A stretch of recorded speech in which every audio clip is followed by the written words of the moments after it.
1, 2, 3. You're good. Cool. Thanks, Miriam. And good morning, everybody. I'm Steve Bland, the CEO for WeGo Public Transit. And pretty much everybody involved in the call today is a veteran of the Better Bus Advisory Committee. It's been a long time since we've met.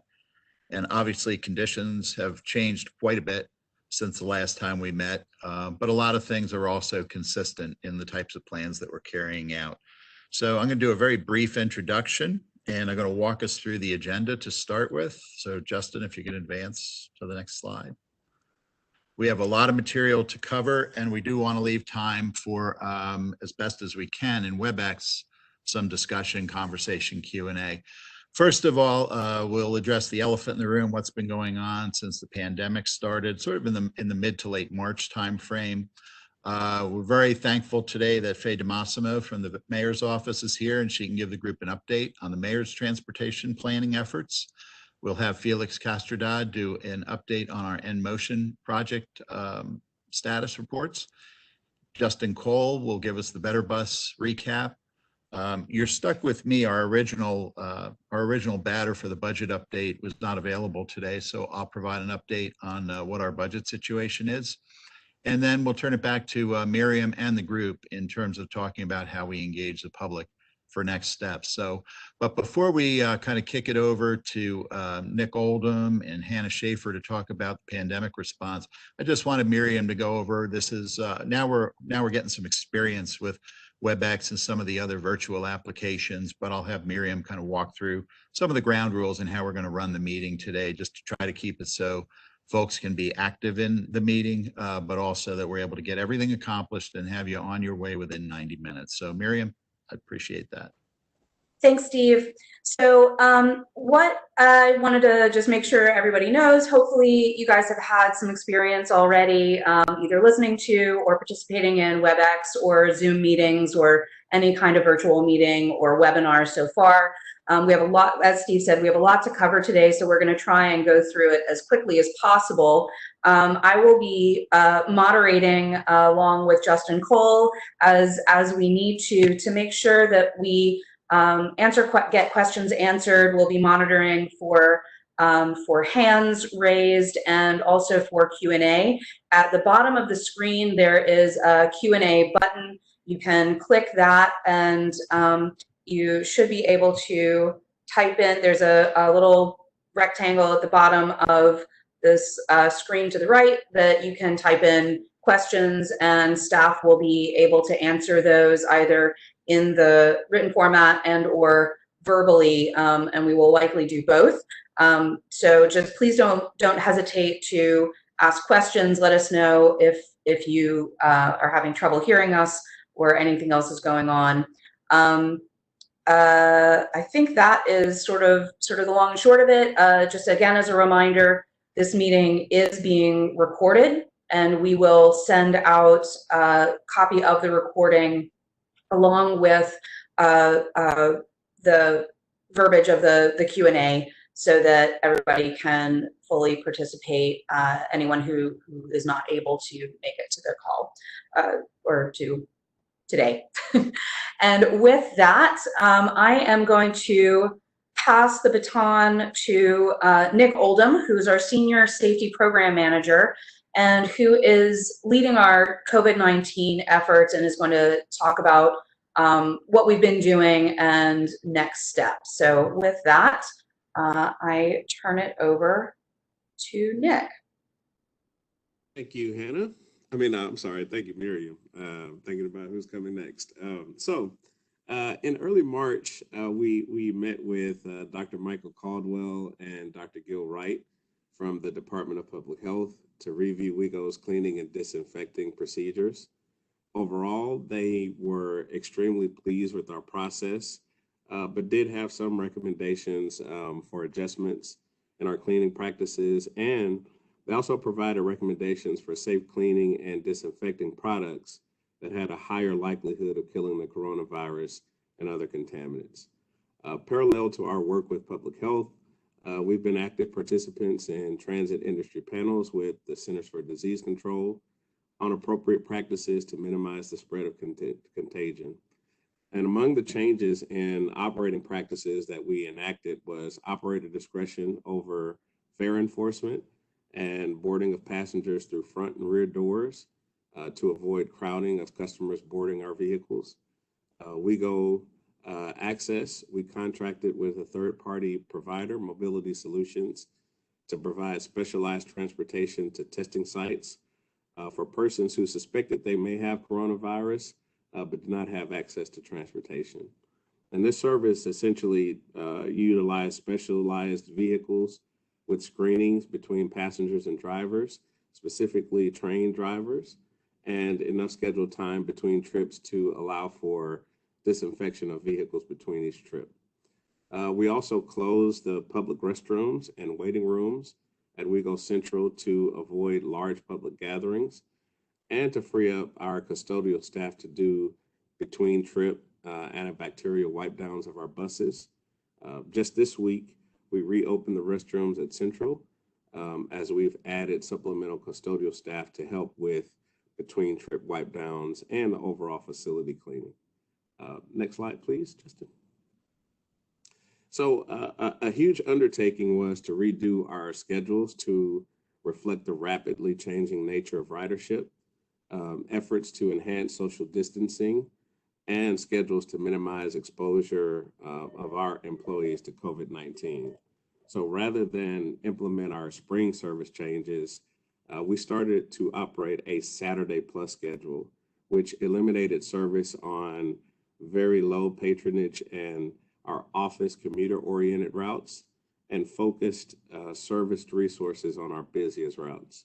It also freed up our fleet to be deployed as helper buses when we got pocket instances of overcrowding. In addition, it allowed for about 40 of our highest risk employees, those that were older with pre-existing health conditions, to take extended paid leave to reduce their exposure to the virus. And we put all of our operators on a 4-day work week to help further reduce exposure.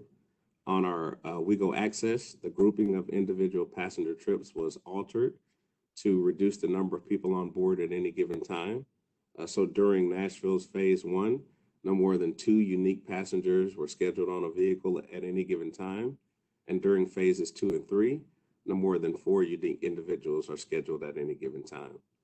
So these numbers are also reduced if individuals are in wheelchairs to increase social distancing. So next slide, Justin. So to date, we have not implemented a hard and fast rule about wearing masks when you ride, because many transit agencies have found these rules impossible to enforce. But we are strongly encouraging the practice. We have partnered with the health department on a broader public education initiative like the onboard bus cards you see on the screen. And so that concludes my portion of this presentation. I'll now turn it over to Hannah Schaefer, one of our transit planners, who will discuss how COVID-19 has impacted our ridership. Hannah? Thanks, Nick. After the Safer at Home order took effect in March, we began collecting data for a closer look at who is still riding transit and what they are using transit to access. At the route level, this map will show you the degree to which April ridership declined in comparison to a typical weekday. In red, routes with the sharpest declines, and in yellow, routes with the least. As expected, our frequent corridors such as Gallatin and Murfreesboro have been the least impacted. As Nick mentioned, with the revised Saturday schedule, we've temporarily suspended service on several routes indicated in gray, which include the 24 and other express routes in response to their low ridership. We also looked into individual bus stop locations and found that 65% of the stops least impacted are located in low income areas, and 25% of these stops directly serve grocery stores.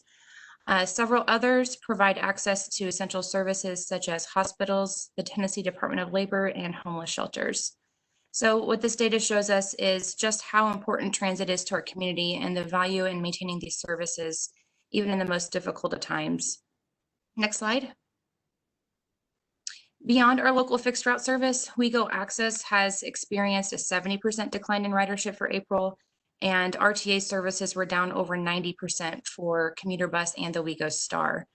You'll note that it's just started inching back up, and we hope that a slow return to normal ridership will allow us to both justify system enhancement and provide the safest possible environment for customers and employees. Next slide. So thinking ahead, we do plan to return to full service at the start of school in the beginning of August. This will be contingent on the final Metro Schools decision regarding return to school, as well as the city's status in the phased reopening. The changes that were to take place in the spring will be included in the August service changes. So while we expect to have extra capacity on some routes, we will also have relatively crowded buses on some if schools fully reopen. With that being said, safety measures such as thorough cleaning and encouraging passengers and operators to wear masks will be critical. We're already seeing some routes at certain times of the day where ridership has stabilized or even increased. And as activity continues to ramp up, we expect to see changes to ridership patterns compared to pre-COVID. As this happens, we'll continue to carefully monitor ridership activity to recommend short and longer term adjustments to service that are responsive to current passenger needs and trip patterns. While we're not yet sure what that may look like, this could include shifting resources from express routes to major corridors or span adjustments to support essential workers. So with that, I will turn it back over to Steve. Thanks, Hannah, and thank you, Nick. If you couldn't tell, Nick and Hannah are two of our superstars here at WeGo Public Transit, and we're absolutely delighted to have them both aboard. Speaking of being delighted, I'm very pleased that Faye DeMassimo is able to join us today. I think most of you on the call, if not everyone, knows Faye as Mayor Cooper's Senior Advisor for Transportation Infrastructure. Faye joined us. She was actually, I think, Faye, probably one of the first hires in the Cooper administration from outside of Metro government. And she comes to us with, both Faye and I are at an age where we just say a number of years of experience in transportation and mostly in the Atlanta region. Tornadoes, pandemics generally are characterized by bad timing, but we will say that there was one bit of good timing with the events of this year. And that's the fact that because Faye was able to kind of get out of the gate running, the mayor's office was able to complete 11 public engagement sessions on the upcoming transportation plan prior to the start of all these various crises. I believe the murder hornets are next, so please be aware.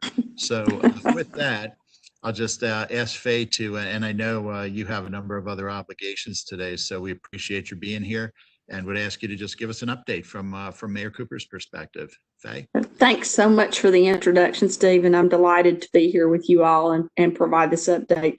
Now, Steve mentioned the 11 community listing sessions that we were able to complete with that fast start before all of the various crises began to descend upon us.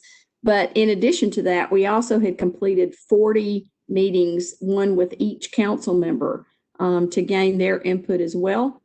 And we never let these pandemics, the crises, the tornadoes, the budget crises, none of that slowed us down. So during all of that period of time, we have continued to complete over a dozen stakeholder meetings. We've been doing those as virtual meetings, just like this one. We've all become WebEx and Zoom and Microsoft Teams. We've got every kind of platform going. And so we've complete, as a matter of fact, we have, excuse me, 2 more coming up. We have one with the disabilities community this coming Monday evening, and then one other with one of our Hispanic and Latino groups.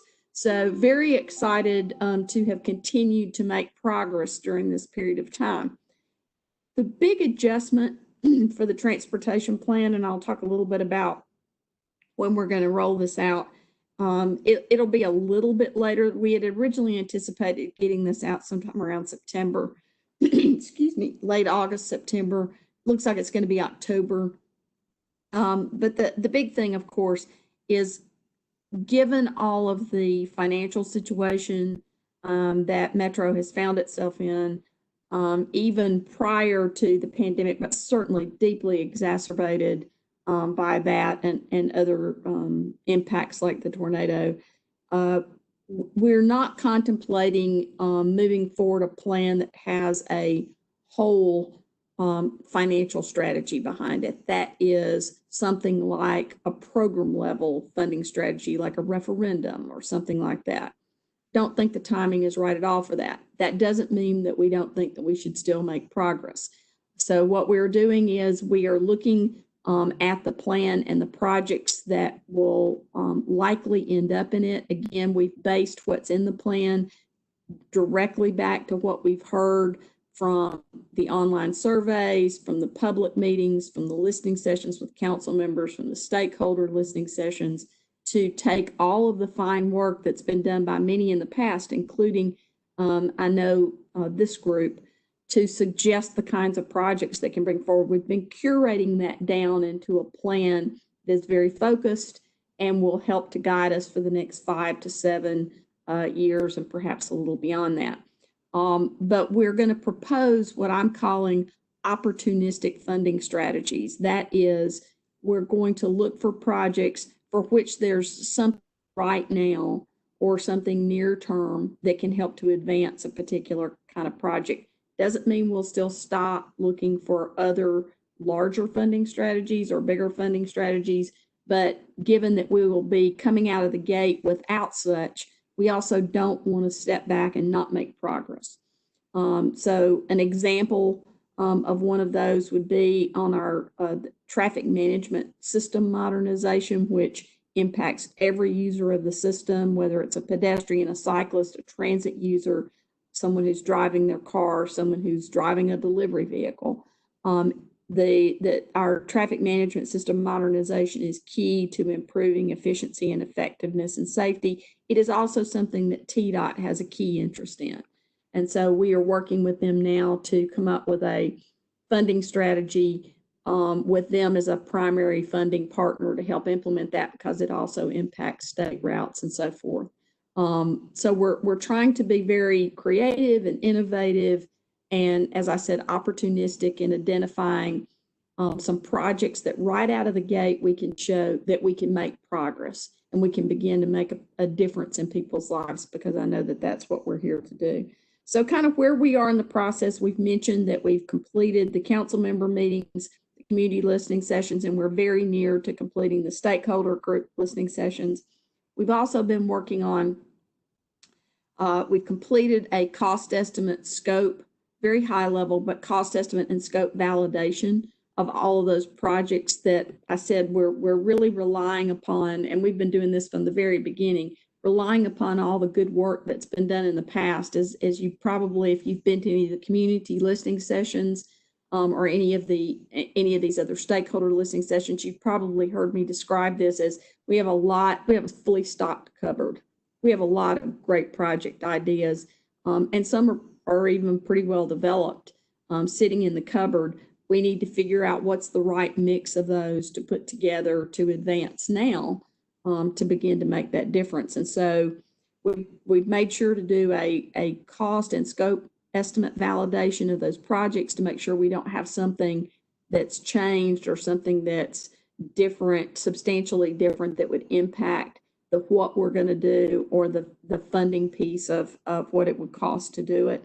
We also have been doing a lot of work, and Steve has actually been a key partner in this, working with some consultant support and expertise for financial strategies. Again, we've got to have good, solid financial strategies to implement the projects that'll be in there, whether we do that from a program level or we're doing it at this individual level. And so we've really been working hard to fully and thoroughly vet any and every kind of federal, state, local, other types of funding mechanisms, public, privates, and so forth, and then begin to take those funding strategies that are truly doable in Middle Tennessee and assign them, match them to the projects that they're best suited for, so that we can give every project as much of an advantage as we can to move forward to implementation, and again, make a difference to our residents and our businesses and visitors and so forth quickly. So that's also a key part. That's an ongoing piece of work right now. The next piece of work that we're about to start up that will also complement all that is a calculation of a narrative of the benefit of the projects and the program of projects that will be suggested in this plan update. And then the time frame right now then is to have all of that completed and have the final draft of the plan ready to roll out come October. And we would be going back out, or around the October timeframe, we'll be going back out to 5 public meetings or community meetings. Conversations is what I want to call them. So that first round of meetings we had were listening sessions, and it was all about us listening and not talking a lot, but really giving people an opportunity for input. This is going to be a conversation, a two-way dialogue. We're going to be sharing a lot more information and hearing back again what people think about the work that we've done. Again, we hope to have that rolled out around October, and with that, be able to have identified several projects that we can also say are beneficiaries of those opportunistic funding strategies and measures that I mentioned earlier, so that we can show that we can start making implementation happen sooner rather than later. Also, for those who might not be aware, so when we did all of those community listening sessions, transit was arguably, certainly collectively, the #1 priority in large measure. In addition to transit, sidewalks, state of good repair, and traffic management were also viewed as very strong needs in the community. So we've made sure that we're crafting a plan around those kinds of things. In addition to the transportation plan, and I did want to give you an update on that for sure, we're also working on a number of other really interesting opportunities that will also impact the transit system, and particularly our bus system, including some work with the Smart City Council around sustainable infrastructure that I think will benefit all. We're working to look at how smart parking we can activate that more robustly and modernize our parking system. So there are a number of other initiatives that I would hope to have an opportunity perhaps to come back to you in the future and share in detail as those things complete. And with that, if you want me to take any questions now or wait. Thanks, Faye. Hi, this is Miriam. I just want to make sure that I know that we've got a lot going on the rest of the agenda, but we do have 3 questions, 2 pertaining to what you just spoke about. The first one is from Jennifer Carlett from the Chamber. Faye, on funding, do you have anything you can share about if or when Mayor Cooper might offer his capital spending plan, and should we look for mobility investments in that? And Eric Hoke asks, are there housing or zoning recommendations associated with Cooper's transportation plan? If you've got short answers, we can cover those right now. If not, I'm happy to get those from you and send those out to the group later. Sure, really quickly. So in the capital spending plan, yes, that will be coming forward soon. Within the next couple of months, we should be tying that down. And yes, there will be some mobility investment in that. Again, you know our budget situation, and so I would suspect that we won't see as robust in this particular upcoming capital spending plan. But we're looking to the next already to figure out how we can begin to incorporate what's going to come out of the plan, and how we can, I'll tell you what's really going to be the key is how we can get matching funding into the capital spending plan to enable us to take advantage of other opportunities that can really carry us a longer way. And the other question is, I'm glad that, I don't know who you said asked the question, but yes, we are working with planning right now with the Department of Planning, Lucy Kemp's group, to determine what are some of the policies and regulatory changes that we should begin to suggest that make our development processes and our planning processes work better with transit, and fully contemplate transit into development from the very beginning. But then what are the things we need to do to retrofit that? One of the other things I should mention, kind of related to that, is that in the transportation plan proposal, we've also contemplated how affordable housing strategies need to accompany some of the more major transit investments that may be suggested. And so that will be a part of what we roll out in October. See, and then there's one more that's popped up. Is there from Abby Weisnant at Oasis Center? Is there a plan in place for the 5 community dialogue sessions in October to be virtual and ensure all voices could be heard, access to technology, etc.? We are working on that now, whether we offer those completely virtually or whether we offer it where there's some in person and some virtual. We're still working through and of course the protocols with the changing pandemic impacts. If we have a spike or something, that will change things as well. So right now, we certainly are developing the virtual environment where everyone can participate successfully. But we are also contemplating whether there's some other ways that we can complement nothing but virtual environment. There's some other things we can do to complement that to make those 5 meetings really robust.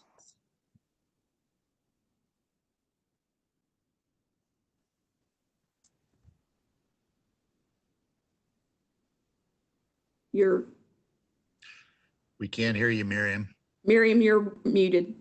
I sure did mute myself. I apologize for that. I want to say thank you thank you so much to Faye. And before we move on to Felix, Hannah, I believe this question is for you from Carrie Warnick. Where can we find details about the one-on-one transportation option? And if that's something that we can answer now, that's great. And again, if that's something that we can send out later on, that's okay too. Sure. Actually, Mary, do you want me to take that one, Hannah? Yeah, go ahead, Steve. Sure. I think the question's referring to the specific service that Nick mentioned that we set up for folks who do not have access to their own transportation but need to get their to get a COVID test. So to maximize the opportunity to reduce exposure of the public to the virus, this service has been set up. If anyone on the call knows a user community that can make use of it, they can just call through our regular access office, our access paratransit system. They are coordinating those trips. We're doing about a half a dozen a day, so there is some capacity. And if you need more specific contact information, we will send that out with the meeting follow-up. But initially, if you know of someone who has a need, just have them call access directly, tell them that you heard about this specific service, and they can set you up. If that's the questions, Miriam, I will kick over to the next. First of all, again, I want to thank Faye for being on the line. There's a lot going on, and she has a lot on her plate. And later in the conversation, we're also going to be talking about effective ways to engage the public, because there's a lot of public engagement we need to do on the Better Bus program that Justin's going to update you on. And frankly, we're looking for all the ideas we can get.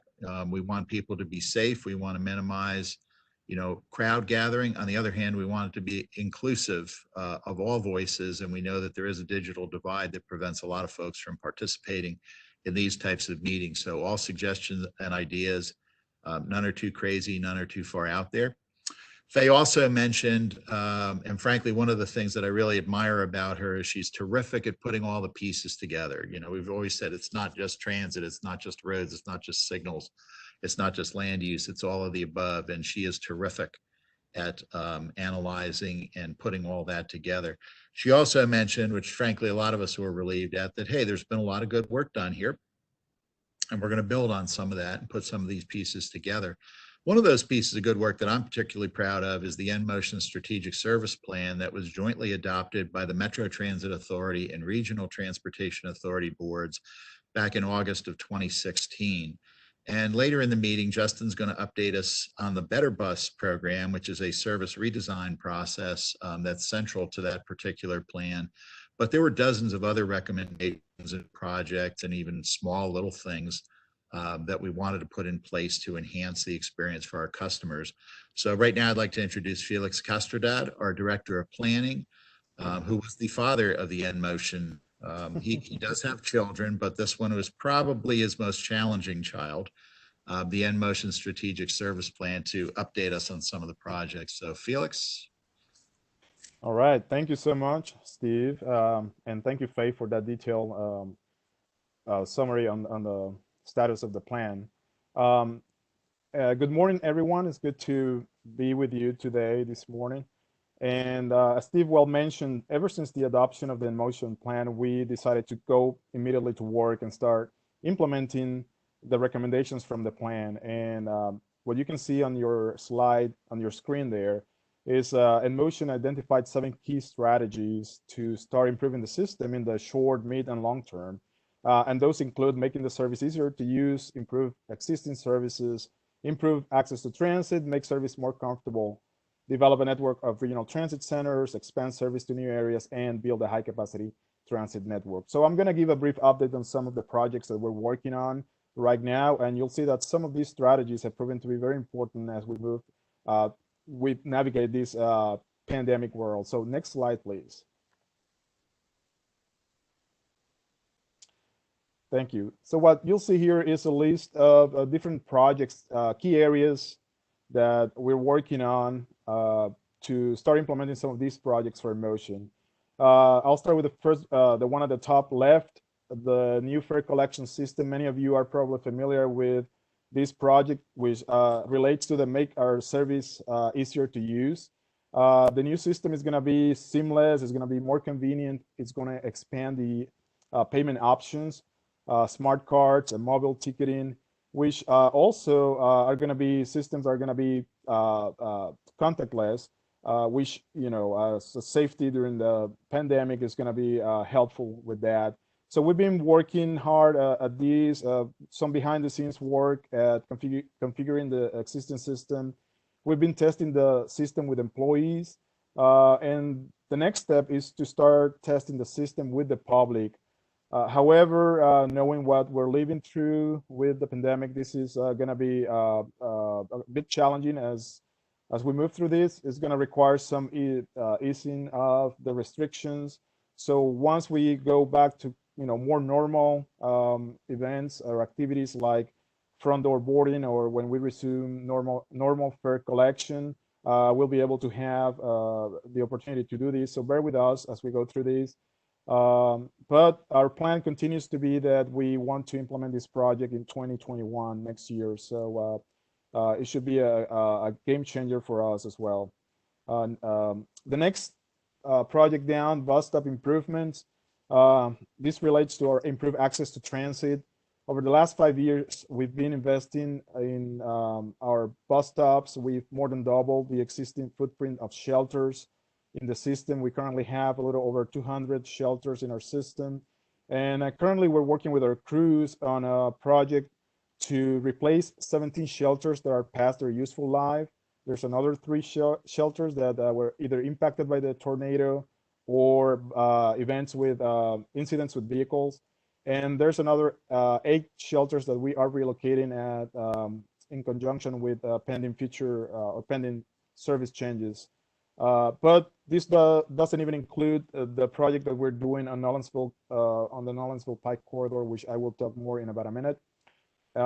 Additionally, we've identified near 30 sites or so that the existing shelters are undersized based on the activity that we're seeing there, and about almost 70 other locations that currently do not have a shelter, but the boarding activity that we're seeing probably warrants a shelter at that location.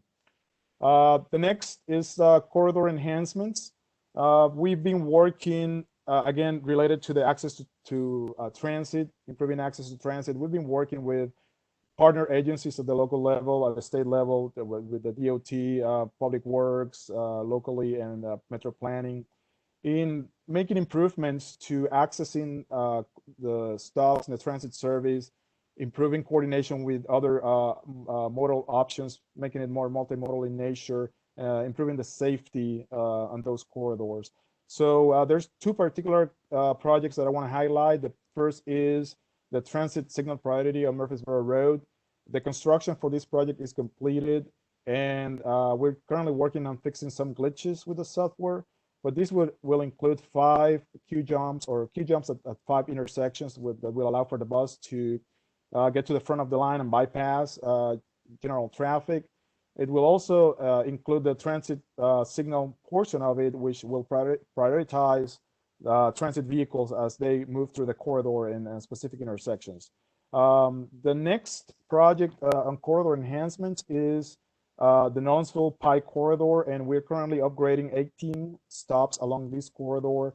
We're going to see shelters, and you're going to see better access, safer areas for the riders to wait on. But also we are coordinating a better integration between other modes like pedestrians and bicycles, and with some innovative solutions there that will help with the bus don't blocking the bike lane and so on. So be on the lookout. Construction on that started last month. The next key area of nMotion is neighborhood transit centers, and those are important from the point of decentralizing the system, making sure that we enhance connections outside of downtown for better transfers, to better circulation and connections between local service and even regional services as well, improving the facilities, the amenities, and a way to enhance our footprint and our presence in the neighborhoods as well. There's 2 particular projects that we are currently moving forward with. The first one is a neighborhood transit center in North Nashville. This is going to be on Clarksville Pike between 25th and 26th Avenue North. And at this point, we have finalized a long-term lease with the developer at that location. We are currently working on some permitting and some environmental work for these. And the next steps are going to be to go out in the fall and start doing outreach for the design of the facility. So be on the lookout. We're as Faye mentioned, with the transportation plan, we're not exactly sure how these things are going to play out with the COVID-19 pandemic, but we're going to be working things and making sure that we make this as robust as possible process to involve the community on that design. The next project is on transit center is the one on Hillsborough Pike, and this is a project that we're doing in conjunction with Metro Nashville Public Schools as part of the redevelopment of the Hillsborough High School on Hillsborough Pike across from the Green Hills Mall. And we've completed the design, and we're working with a team of architects as we continue to do this project. It has to be in conjunction. This is a school project, so it's going to move along with the school's timeline. But the goal is to have this project open at the same time that the school reopens. The renovated school will reopen in August of 2021. Moving to the right at the top, the fleet replacement.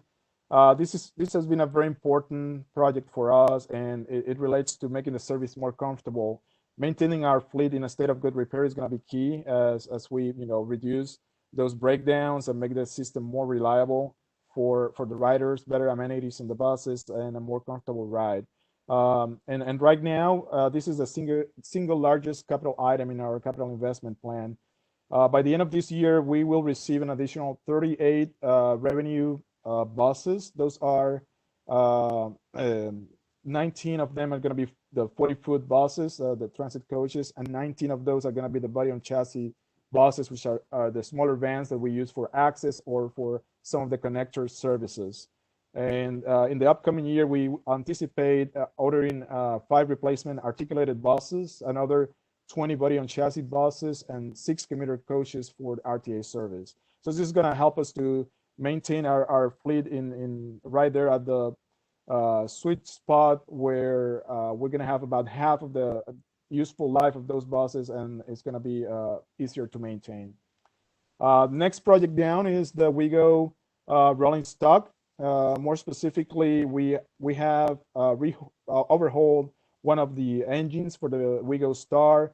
All of them are going to be overhauled. One of them is already been in service for the past few months, so that's been good. And by the time that most of the riderships start to come back on the train, they're going to see new to us passenger cars that have been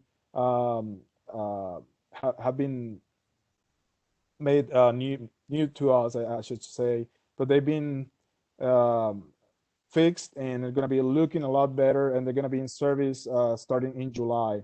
So that's a good improvement for the train. Also related to the train, the next project down, the Mount Juliet station expansion. This is a location where we've had a lot of issues with the parking lot being at capacity for the park and ride. We've been working very hard in trying to improve these, so we're currently expanding the footprint of the park and ride lot. It's also going to be improving connections to the bike and pedestrian trail for the city of Mount Juliet. There's also a new development that is taking place on the north side of the tracks, Vintage Station North, and this is going to have about 200 residential units and also commercial space available. And so the station and the service is already starting to bring some of the development along the line, which is going to be also helpful to start helping with the ridership as it goes up and increases. So be on the lookout for many of those projects. We will continue to update you with projects as they continue to move on. And so with that, I will turn it over to Justin Cole. He is our senior transit planner and also the project manager for the Better Bus process that we're going to be talking about today. Thank you so much, Felix. And Justin, before you begin, we have two questions from Felix's, well, three, it looks like.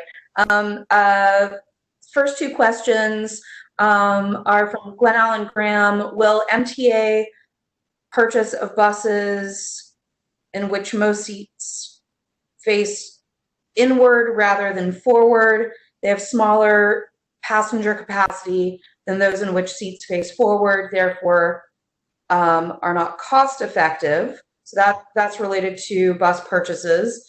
And then his second question is, thanks for new shelters not having useless hitching posts, but an older shelter at bus stop I use frequently, inbound 17 at 12th and Edge Hill, got replaced with a brand new shelter. Nothing wrong with the old one, and actually provides less shelter, and why? And then we've got a couple of other questions, but let's start with those two. This is Steve. I can just speak to the seating capacity. We always have to balance on the 40-foot coaches, side facing and forward facing due to the wheelchair capacity, particularly in the front end of the coach. But we always try to maximize, the opportunities for those seating. And we are looking at things like legroom and what have you in future purchases to assure that we have appropriate spacing, between seats. In terms of the specific shelter questions, we can write them down and check them out. And then we've got two additional questions. This one is from Eric Hoke. Is there public education necessary for transit priority signals on Murfreesboro? And then the second question is from Darius Knight. Those coaches really should be 60-foot buses. They are more of a need in 2021. That's more of a statement than a question, but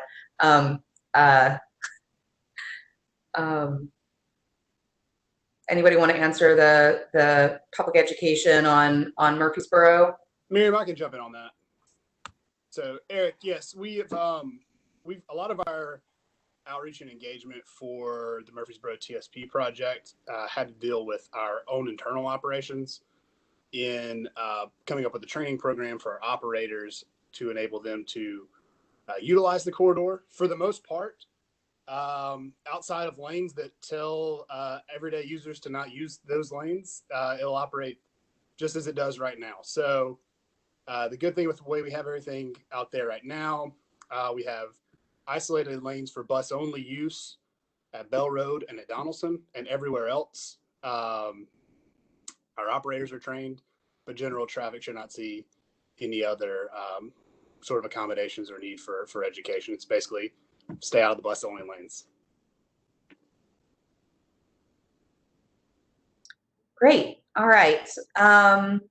Okay, I think, Justin, we are ready for you. And thank you so much for answering those questions, y'all. All right. Along with those capital improvements that Felix discussed, another critical part of implementing nMotion is improving our bus system. Better Bus, as many of you know, is our plan for doing that. So I'm going to take a few minutes. It has been a while since we've met. So I'm going to take a few minutes to provide a quick overview of the components included in the plan. Also talk a little bit about some of the feedback we heard from this group after our last meeting, and then try to leave a little bit of time for questions and discussion. We'll also have some time at the end as well. So we grouped the improvements into several different categories, all of which, again, connect back to those key nMotion strategies that Felix was discussing, and also align with what we've pretty consistently heard from riders during the nMotion process and since that process. So first up is improved span. Right now, our service ends too early in the evening and doesn't always start early enough in the morning. That really limits the usefulness of transit. So we're proposing to extend the span on our top 9 routes to run until 1:15 in the morning, Monday through Saturday, and to start at 4:15 in the morning, Monday through Friday. Most of our other routes would also be extended to run until 11:15 p.m. daily. And so this would mean that 95% of current riders would be able to travel earlier and later. The cost of those improvements would be $3.2 million annually. Next up is better evening and weekend service. Right now, our service is fairly peak commuter oriented. Weekday, service levels tend to drop off pretty dramatically after 6:15 p.m. in the evening, and they're usually a lot less frequent on weekends as well. We're really looking to create more of an all-day, all-week network that meets a variety of travel needs. Be beyond just that traditional commute schedule. So with this, we're upgrading those same top 9 routes in terms of total ridership to 20-minute frequency on the evenings and weekends. Several other routes would also be upgraded from hourly or worse service now to be at least every 30 to 45 minutes on the weekend and in evenings. Overall, this would cost $3.3 million annually. Next up is better frequency, weekday frequency. This is an expansion of our frequent transit network. We define that as routes that operate every 15 minutes or better on weekdays. So this would expand that network to include Dickerson Pike, Hillsborough Pike, and part of the Route 4 Shelby. With this change, our frequent network would consist of that top 9 routes. Those routes serve roughly 73% of existing riders. The cost would be $4.1 million annually, and this would mean that 44,000 more residents would have access to frequent service and 45,000 more jobs would be accessible by frequent service. Beyond those top 9 routes, we're also looking to upgrade weekday frequency on other key local and connector routes, including the Route 6 Lebanon Pike, 8th Avenue, 42 St. Cecilia, 76 Madison Connector, and others.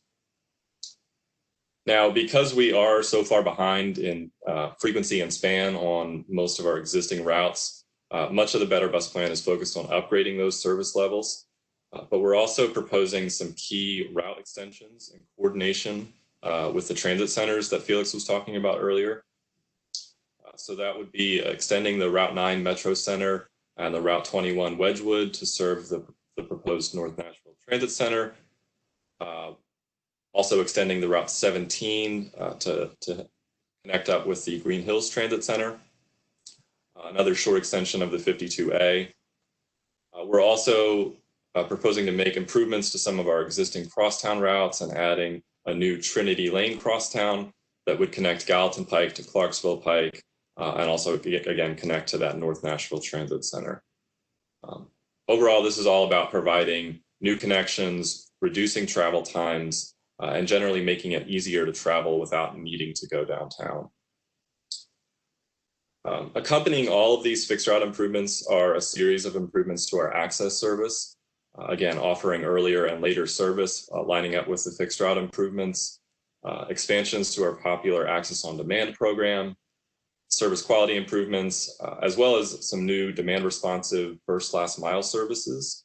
These would be zones set up in areas that are a little more difficult for us to serve effectively with fixed route service, but these would enable anyone to get a first last mile connection to a major corridor where they could then link up with all the other services in our network.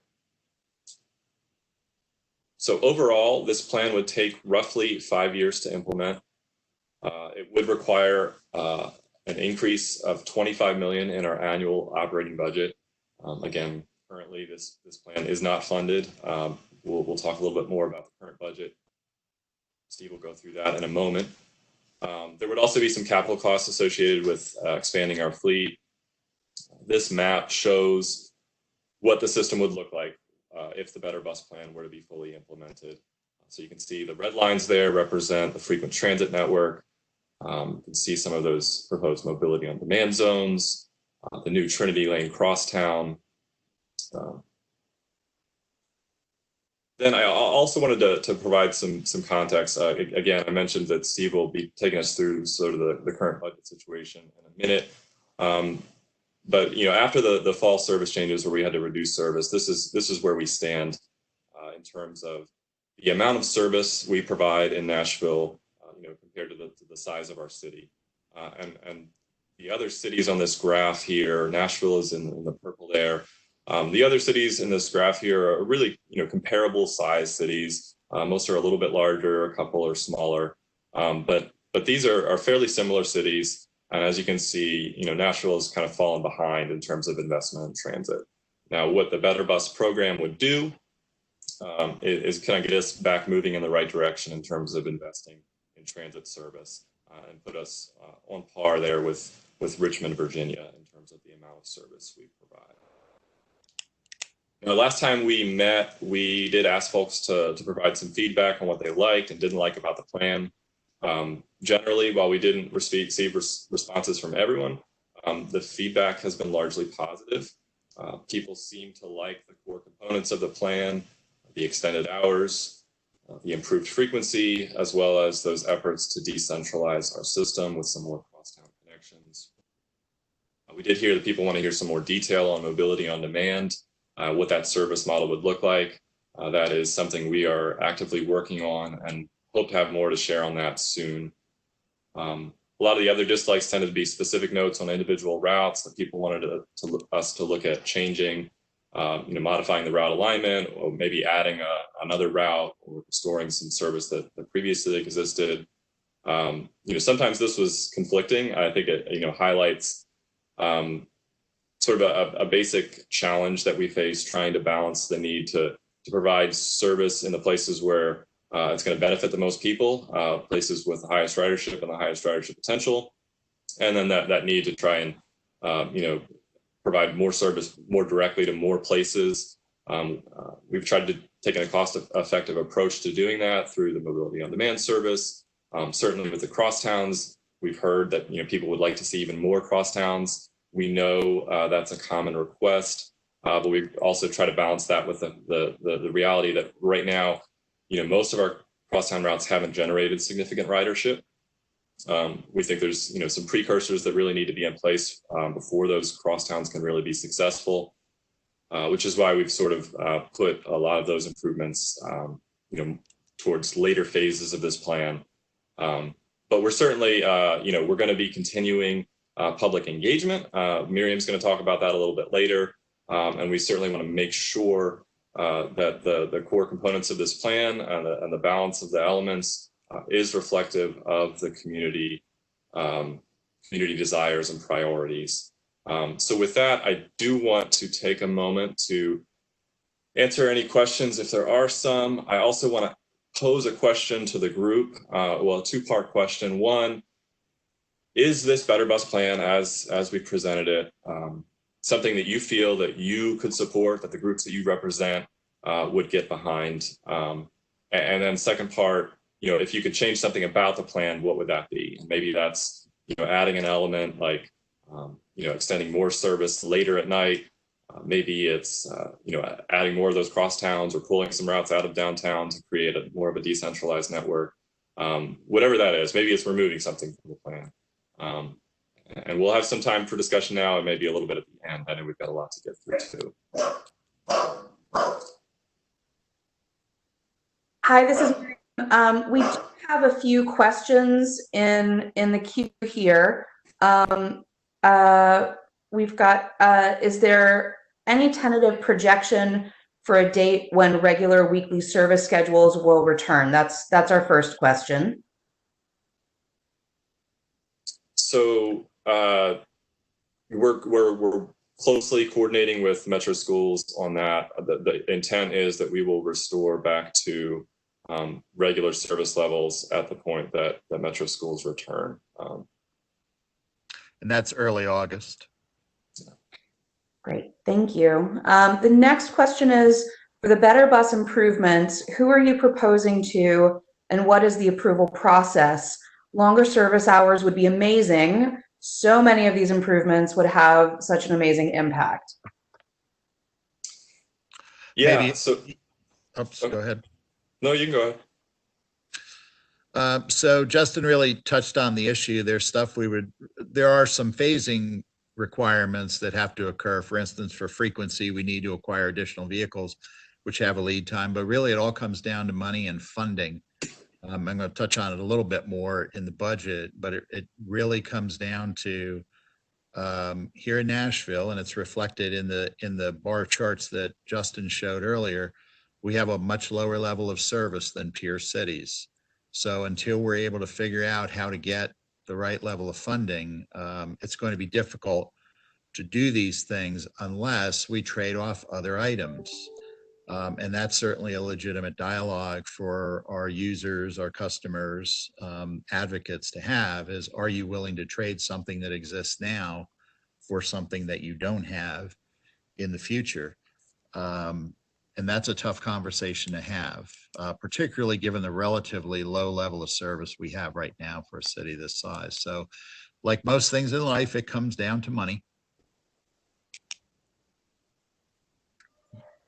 Thank you. Okay, we've got a comment and a question, or maybe two comments. Okay, so the first is the proposed addition of a crosstown route involving Trinity Lane seems a great idea. I've pondered it for years. Go for it. Thank you, Glenn Allen. And then weekend hours should also be extended. Many who rely on public transit also work and depend on it for basic needs during the weekend. That's from Carrie. Yeah, so right now the costing that we've done does include extending service until 1:15 on Friday and Saturday nights as well, as well as all weekdays. It's 11:15 on Sundays right now. I think just recognizing that the market might be a little bit less present for the later service on Sundays, but in the grand scheme of things, that's a relatively small cost to extend some of the major routes later on one night a week. So it's certainly something that we can be looking at. And then we've got another question from Eric Hope. Well, two-part question. Would the Trinity Lane crosstown route be a new line? And would it stem from the new North Nashville Transit Center or Gallatin Pike? Yeah, so it would go from the North Nashville Transit Center, which the location is the intersection of Clarksville Pike and 26th Avenue.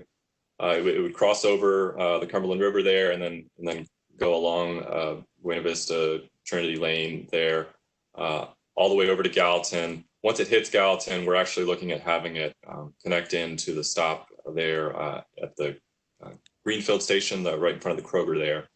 Which is where you'll also be able to transfer to the Route 4 there. So it'll be a nice little connection point there. And so, with the the construction of the North Nashville Transit Center, that that would likely be a place where the bus would have some layover. Our operators would be would have the ability to use the restroom there. So that would be kind of the anchor point for that route. And then we've got one more question from Darius. What is the move for current routes that are continuing to underperform crosstown routes like Route 25 and others?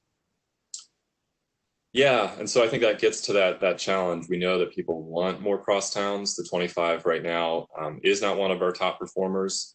We did, obviously we just made some pretty drastic changes to that. So we certainly want to give that time to grow. I think this again gets to that idea that right now, too many of our core radial routes that go to and from downtown don't have enough service to really make crosstowns an option for people because you really rely on that frequency to be able to make the connections. The other thing is that we need to be working with the city public works department on is making sure that the environment where people make those transfers is really comfortable. So right we're talking about intersections like Dickerson Pike and Trinity Lane, West End and 31st Avenue, Wedgwood and 12th. These are intersections that need to be really comfortable for people to cross the street. People need to be safe crossing the street, and then we need to amp up the investment in the shelters at those locations so that we can provide the right environment. But really, kind of all those precursors need to happen for us to see some success out of the crosstowns. It's definitely going to be a part of our longer term network. I think, like Steve said, the underperformance now, may raise some questions about whether in the short term it's more important for the community to have later night service than to have those routes running as they currently do. And that's a fair question that we want to be listening to the community on. So I think we've got time for one more quick question, which I've got right here. And then I think we need to turn it over to Steve to try. I think we're running a little bit over already, but I want to keep us as on track as possible. Darius also asks, also for Route 23, is it possible to have a station at Walmart to connect with other routes in that area? Many apartments and homes are being built currently. Yes, and so nMotion envisioned a regional transit center at that location or in the vicinity. That's definitely something that we see as a need in the future. We will be having multiple routes converge there. So even short of a transit center, I think we'll be looking for ways that we can improve the waiting environment at that stop location. We're also coordinating closely with the Metro Planning Department as they're working on their Dickerson North study, looking at land use patterns along Dickerson Pike, from that location down to Trinity Lane. And so again, yeah, there's things happening in that neighborhood. And so improving the service and improving the waiting environment where people are going to be making transfers will be important.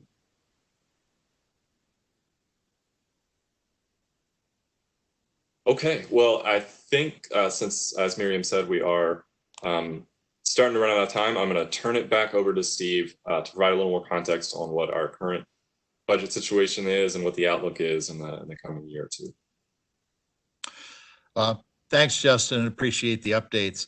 One of the things you saw in Justin's presentation is the fact that the peer comparisons, how much service levels we would have both currently and with the Better Bus program implemented relative to other cities. If you go back to the program plan that was put on the ballot a couple of years ago for the Let's Move Nashville initiative, there were significantly more service hours in that particular plan. So Better Bus is frankly a balancing act, trying to put the highest level of priority into additional service expansion and restructuring and still maintaining a plan that is fiscally affordable. And that's why you see us kind of in peers like Richmond and Cincinnati, where in the Let's Move Nashville plan, our bus service levels would have been more akin to peers like Denver and Dallas and some of the larger, more advanced transit cities. So it will definitely be a balancing act. It will definitely be a budget balancing act. And during Faye's presentation, you heard some of the challenges that Metro is facing with respect to tornado, pandemic, economic concerns, and had probably one of the most challenging budget sessions in the history of Metro. The good news I would report is at this time last year, the MTA board had to do the very unfortunate thing of voting on the adoption of significant service reductions. And you all were a part of that. And many of you spoke very passionately at the public hearings we had with respect to that. The good news is this year, last week, the Regional Transportation Authority Board adopted a balanced budget with constant service and fare levels. And this coming week, the Metro Transit Authority Board will do the same. So we do not anticipate any service reductions or fare increases in the upcoming year.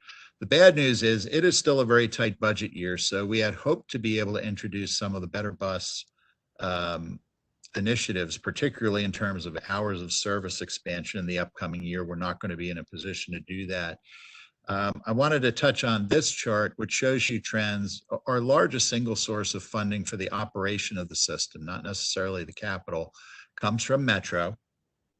And you can see over a period of years, we saw significant increases between 2014 and 2018. We went from about $33.5 million to $48.6 million. That allowed us to institute some of the crosstown routes. It allowed us to put BRT light services on the Charlotte and Nolensville corridors. It allowed us to expand our shelter program, provide our access on demand types of service. For the 3 years starting in 2018, we were flat funded. So when you factor in inflation, we actually were seeing a funding reduction. This year's budget, which was just adopted by Metro Council last week, actually saw us cut about $21.3 million. So if you have access to the chart, what you see in purple and red, purple was our final appropriation from Metro. It's about $27.1 million. What you see in red was what we had submitted as our status quo budget. So essentially keeping our service constant and factoring in inflation. And that little bit of green you see on top is what we had requested for Better Bus. Due to the pandemic, the tornado, the significant economic downturn, Metro was not in a position to do that. And the massive cut in our budget was not reflective of transit not being particularly important. I think you heard Faye state pretty clearly. They understand the priority of transit and the overall mobility infrastructure. Frankly, it was largely due to the fact that we are fortunate to have one-time funding available through the federal government under the CARES Act, which I'll touch on in a minute.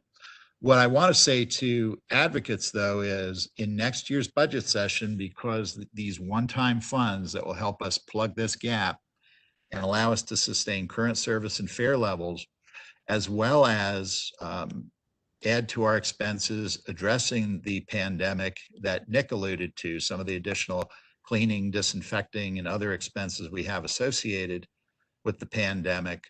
This is one-time money, and when it's gone, it's gone.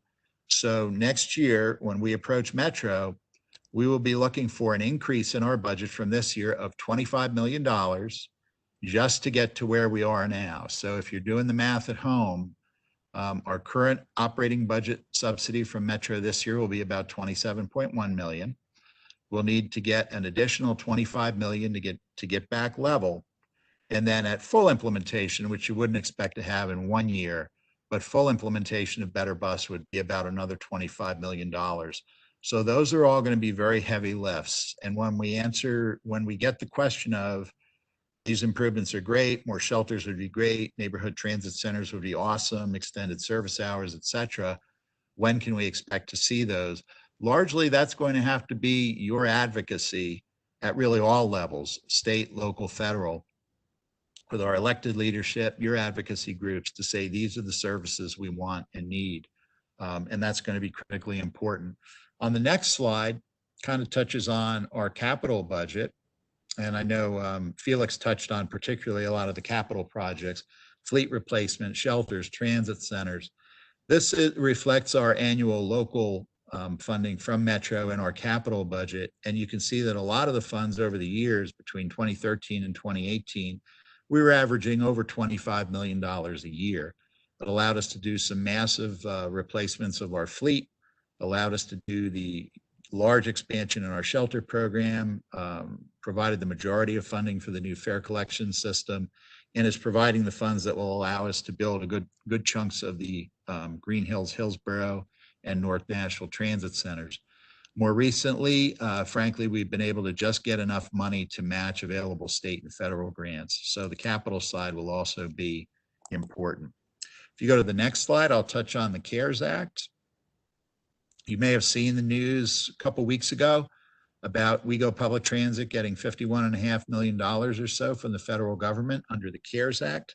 The CARES Act was that piece of legislation adopted by Congress back in March. Overall, it was a $2 trillion piece of legislation, included one-time payments through the IRS, really hundreds of different programs. And one of those was for public transportation. And the goal of that program was essentially, as it was stated to me by our federal transit administrator, the goal was to try to make sure to the maximum extent possible the transit operators and their customers came out of the pandemic essentially in the same condition that they went in, so that we wouldn't be forced to do massive service cuts or massive layoffs or huge fare increases. And that was the goal of the act. What you can see where we've programmed these funds of $55.1 million, I'll start with, on the chart, it's green. About $14 million is programmed to replace lost operating revenues. So while our ridership is down considerably, while we have relaxed fare collection for the time being, and we're also seeing reduced operating income from things like advertising due to the economic downturn, parking at WeGo Central, which provides over $1 million a year to the system, is all but non-existent.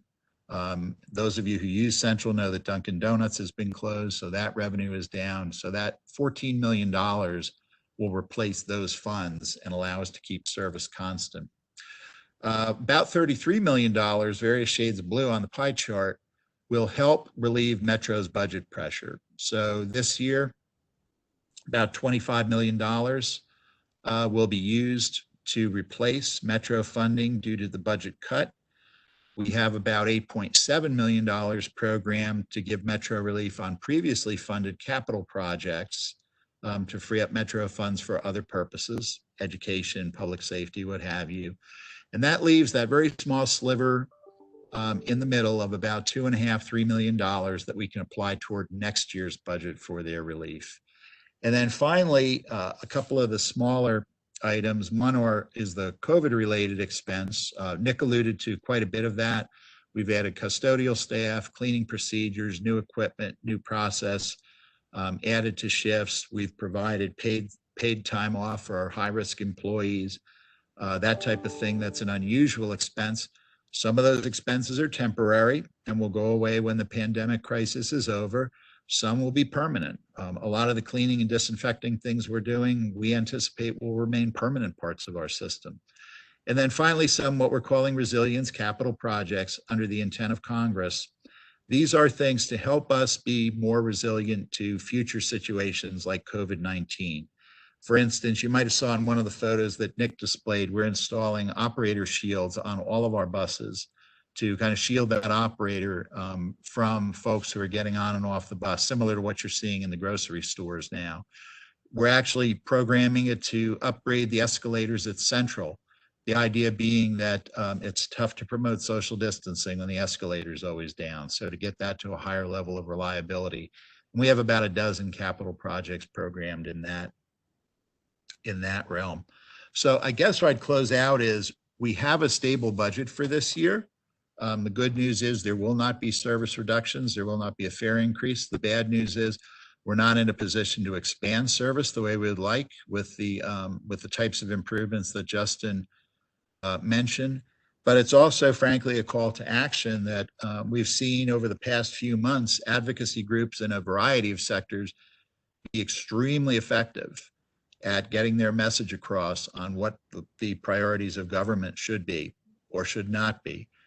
So we really think it's going to be up to a lot of our advocates to kind of carry the message that public transportation is critically important to the people of Nashville.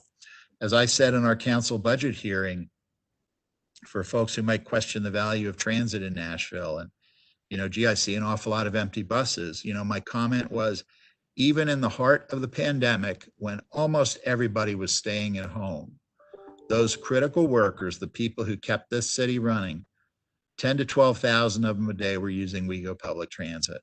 And that's a message we're going to need to keep hitting over and over again.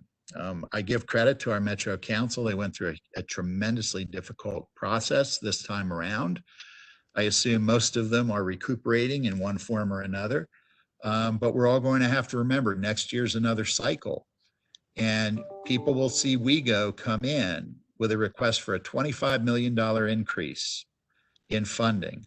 And that's going to raise a lot of eyebrows. So it's going to be incumbent on us. It's going to be incumbent on our boards, the RTA and the MTA, but it's also going to be incumbent on advocates to remind everyone what that number means and what additional funding can buy.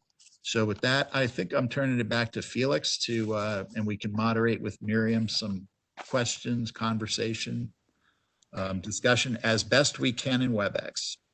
Yeah, we do have one question from Lindsay Hansen. Where does WeGo expect the 25 million to come? Next year? Sorry, I can see the whole question now. It was frozen in my feed there. Where does WeGo expect the 25 million to come from within Metro next year? How can we be sure Metro will come up with the money if they didn't have it this year? And does WeGo expect any additional federal funding? So the direct answers to your question, first of all, the cut this year in Metro funding, and it was the cut was originally made in the mayor's office, in the mayor's budget, and was sustained through council. And there were a few attempted amendments to the budget through council, some to actually cut us more, some to actually give money back. Ultimately, the transit budget line was essentially the mayor's budget line. It was not a reflection, and we heard from the mayor's office, we heard from Metro Finance that, gee, we just don't think transit's important. Frankly, largely, it was a reflection of the fact that the CARES Act, for lack of a better word, gave special treatment to transit. So there was money made available that was extraordinarily flexible. There was a lot of it. $55 million amounts to about 3 times our usual annual federal appropriation. So it was really an unprecedented, I've never in all my years in transit seen anything like it, both in terms of magnitude and flexibility. So in this really critical budget year, it was seen by the mayor and Metro Finance as this is an opportunity we have to not cut deeper into other programs. They also said the intent is next year to put that money back, to get us back to those levels. And that's going to rely, frankly, on the levels of economic activity returning to somewhat normal. Obviously, with the passage of a large property tax increase, that should ease pressure on Metro's budget for next year. But again, it's something that folks are going to have to pay attention to, because I'll be frank and say, I don't want to envision the levels of service we would have to cut to balance a budget if that money doesn't come back. Frankly, it's not fathomable. It in large part would likely make the system unusable if we had to go to those lengths. So we know that the intent is there to replace it. But again, folks get busy, memories can be short, and it's really going to be incumbent on the advocacy community to remind all of us about what needs to happen next year at this time.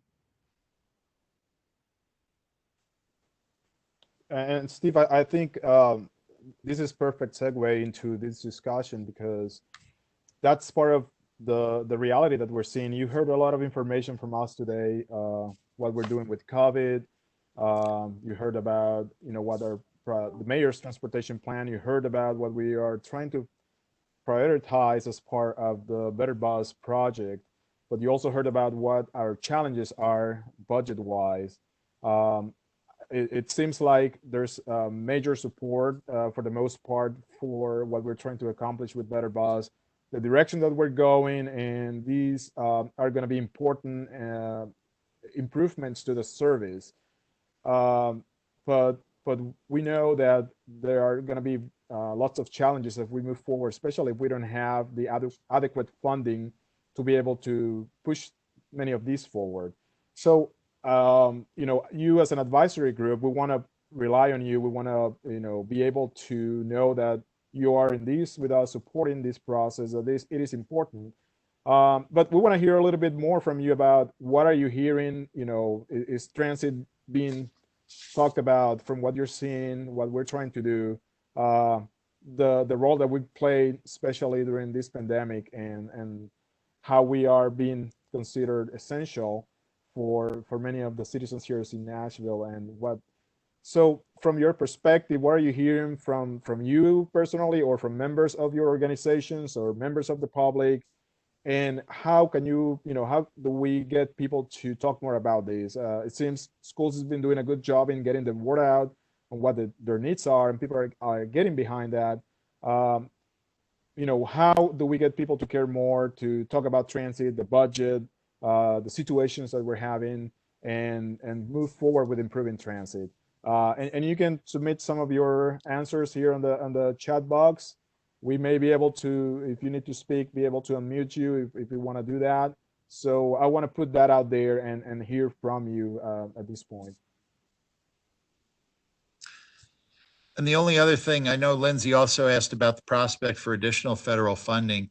We absolutely do not expect anything similar to the CARES Act. There is some conversation in Congress that they would do as part of a next overall relief package, something for transit. But frankly, most of the focus we've heard is on the largest cities, you know, like the New Yorks and the Chicagos, that rely much more heavily on fare box income than we do. So that there probably would be little, if any, help for cities like Nashville and smaller cities.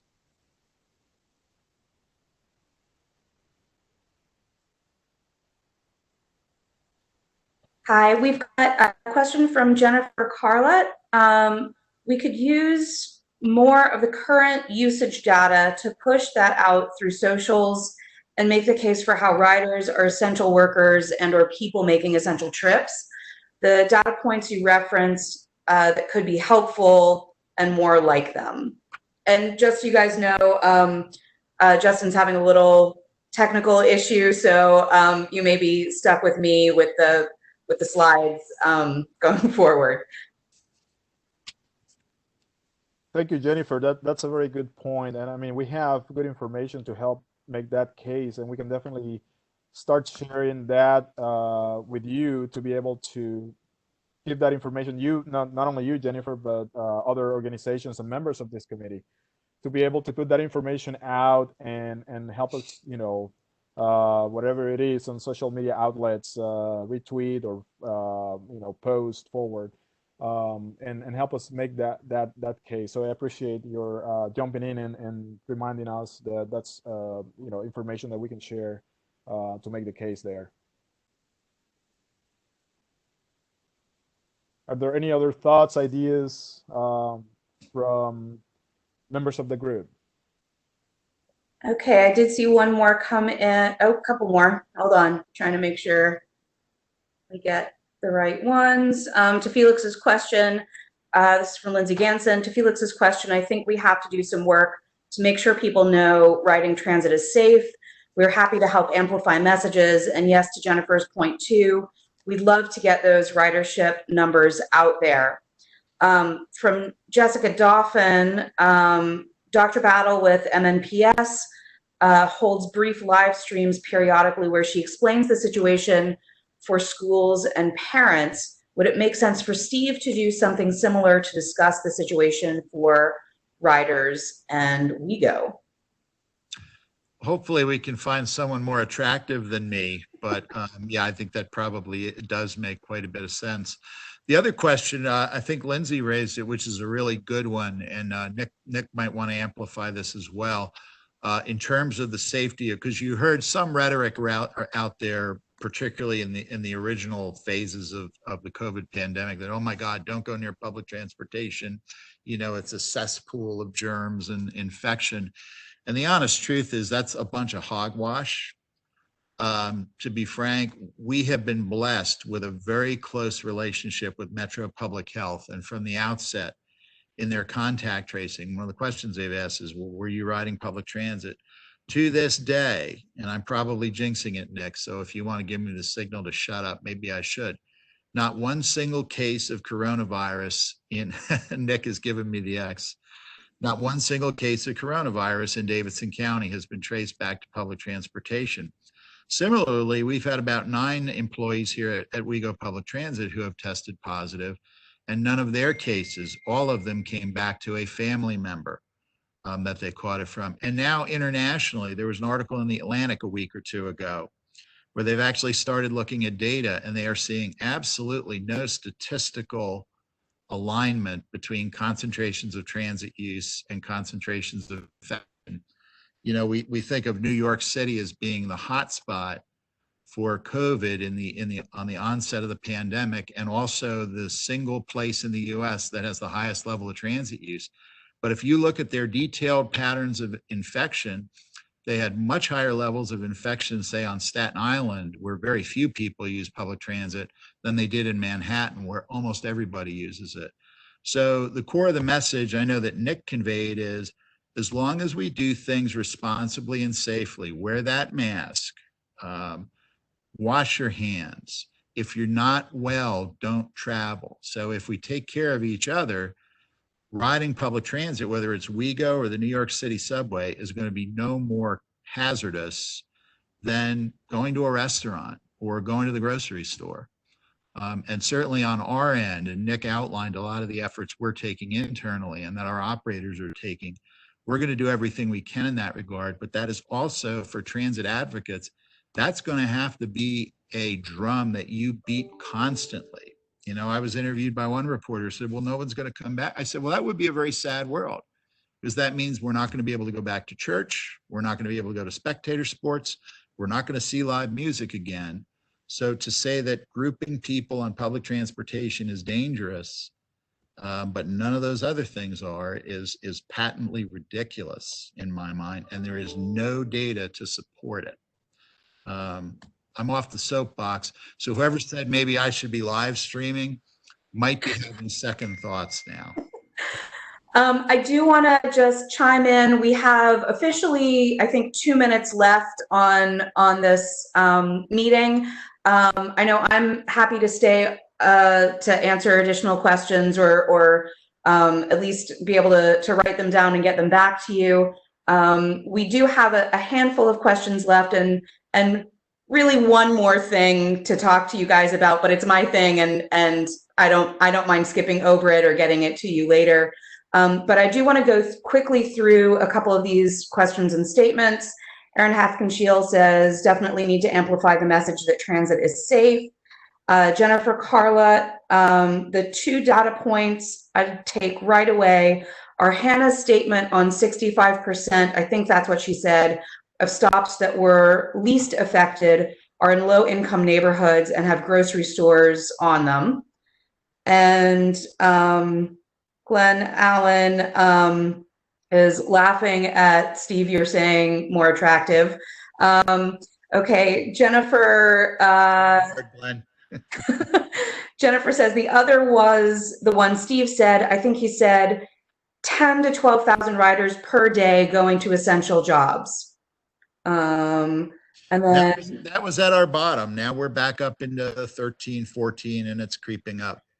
When things and right or wrong, I was riding buses at those times. Believe me, the folks I saw were not joyriding. They were construction workers. They were healthcare workers.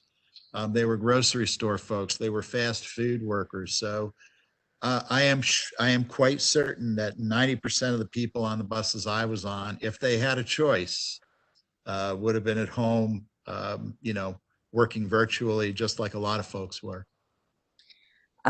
We've got Aaron Hathkinshiel saying, I also would love to see us amplify the message that all transportation users, particularly transit users, need to be able to travel comfortably and with dignity. For example, high quality service, sidewalks at bus stops, shelters, etc. Darius says, I think maybe we need to think now about how transit moves forward. I don't see COVID-19 disappearing anytime soon, meaning we need to look again at low ridership regarding work some routes. And Aaron says our current level of funding doesn't allow us to do that. That probably is in response to several things. Michael Briggs says, go Steve. Glenn Allen is again complimenting your sense of humor, Steve. That's a first. All right, I think that's good. We're getting lots of thank yous. Felix, do you have any other thoughts, or should we quickly just jump into the public engagement? Let's jump to the quickly to the COVID-19, because I mean, per Darius' comment, I think that's, it's proven to be a challenge for all of us. So maybe you can go over some of the things that we are looking into as we continue to do outreach during the pandemic. Great, and I am juggling screens right now, so please bear with me. I'm quickly going to go over. I put this together, just looking at the challenges of how do we do socially distanced public engagement. As Darius said, COVID-19 probably isn't going away anytime soon. So how do we look at some of the needs that we have, right? So we need to be able to get information out to the public. We need to gather feedback from the public, and we need to be able to hold meetings. And how do we do those things, right? So a couple of the things that we started thinking about were, I don't know if any of you have seen our HR recruitment signs out around town, primarily at bus stops, where we're trying to hire bus drivers, and we've gotten a good response from that. And so one of the things we started thinking about was, how do we get information broadly out without being able to physically be near folks? And so yard signs was one of those things that we thought was something that could be productive. Another, as was alluded to earlier, possibly doing a series of short videos, maybe breaking something like what we've done today down into individual smaller parts, 5 minutes of video, just brief introductions to what's happening. And that could be from Steve or any number of us on staff. When we look at gathering feedback, we all know how we can look at surveys, but could it be something more broadly done, get a little more creative, maybe working with some of our public institutions or like NES or Metro Water to be able to have that information in their bills. I know I personally like to read what all the little flyers that come in my bills, but maybe I'm just a weirdo. So that's another way we were thinking about possibly being able to look at surveys, as well as instead of onboard surveys that we've done in the past, maybe looking at doing these at WeGo Central or at some of our busiest bus stops. Other thoughts we had were having ads with removable comment forms, having a dedicated public comment window during public comment periods at WeGo Central, and of course, utilizing the WeGo Transit at nashville.gov and a dedicated phone line for public comment. And then as we were thinking about, holding public meetings, we do want to be really conscious of our most vulnerable populations in terms of health and wellness. And so we were thinking about, if we were to do large public meetings as we've done in the past, maybe we would have a limited number of public meetings, maybe 20 max, for individuals who need more social distancing, are a little bit more at risk, and really working with those vulnerable populations to have a special breakout before larger meetings, which will of course necessitate some deep cleaning between meetings. This also could be something that we look at doing virtually, right? So maybe working with MDHA to hold a virtual meeting at a senior high rise or something of that nature.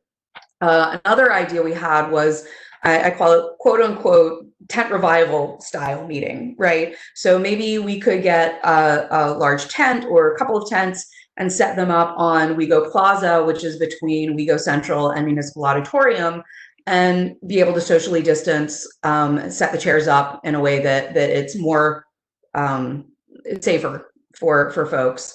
And then, of course, virtual meetings as this one, Zooms, Facebook Live, Twitter Q&As, things of that nature. And we'd love to get your feedback on other ideas, things that we haven't thought of or come up with. And we really want to make sure that we hear from you what we're missing. And with that, I will turn it back over to Felix. Thank you, Miriam. And I know we're coming down on time now, but we certainly appreciate all of your participation here this morning. I know it's been a while since we talked about this, but there was a lot of information that we wanted to make sure that you were aware and what we're doing and how we're going to be moving forward with this. As far as next steps, you heard some of the things that we're looking into as far as trying to involve the community and continue to do outreach and be proactive and try to get creative as we navigate COVID-19. So we will continue to keep you informed, the things that we're doing, but more importantly, I think we want to make sure that you start thinking about what the next steps are going to be for you as an individual and for you as a member of your organization or for your organizations that you represent on how you're going to help us continue to grow, how you're going to help us to continue to improve the system. I think Steve was very clear on, without major support and advocacy from all of you, it's going to be an uphill road for us. So it'll be important that you keep thinking about that.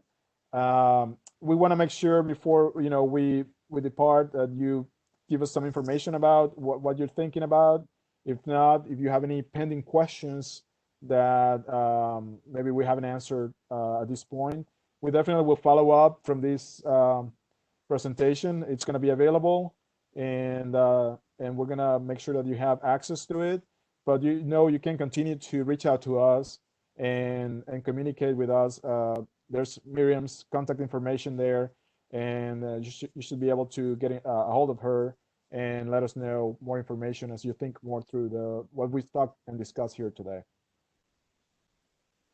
I don't see any additional questions. We've got some thank yous and some agreement that we're going in the right direction.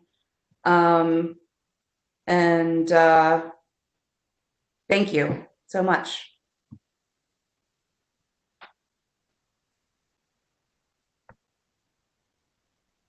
All right, I think that's it. I'm going to go ahead and turn off our recorder, and if anyone has any additional questions, feel free to email me, miriam.leibowitz@nashville.gov.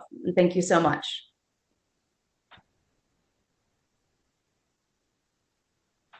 Thank you, everyone.